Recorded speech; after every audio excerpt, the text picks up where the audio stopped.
பாமகவிற்குள் உள்ள பிரச்சினைகள் விரைவில் சரி செய்யப்படும் என ராமதாஸ் சொன்னதாக பாமக மகளிர் அணி தலைவர் சுஜாதா தெரிவித்துள்ளார். விழுப்புரம் மாவட்டம் தைலாபுரத்தில் உள்ள பாமக தலைவர் ராமதாஸ் இல்லத்தில் நடைபெற்ற கூட்டத்தின் பிறகு பேட்டியளித்த சுஜாதா, வரும் தேர்தலில் 50 தொகுதிகளில் கட்டாயம் வெற்றி பெற வேண்டும் எனவும் அதற்காக கடுமையாக உழைக்க வேண்டும் என்றும் ராமதாஸ் அறிவுறுத்தியுள்ளதாக கூறியிருக்கிறார்.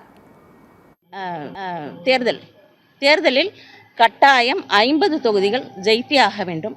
அதற்கான யுக்திகள், அதற்கான வேலை திட்டங்கள், இதை பற்றி பேசியிருந்தோம். அடுத்தது ஐயா அவர்கள் சொன்னது, கட்சியில் ஒருவரை கூட எந்த பாரபட்சமும் பார்க்காமல் எல்லோரிடமும் அனுசரித்து எல்லோரையும் அரவணைத்து போங்கள், எந்த சலசலப்பும் வேண்டாம், சீக்கிரம் அனைத்து பிரச்சனைகளும் முடிவுக்கு கொண்டு வரும், உங்கள் மனதில் எந்த ஒரு பாகுபாடும் இருக்கக்கூடாது, எந்தவித பிரிவினையும் இருக்கக்கூடாது.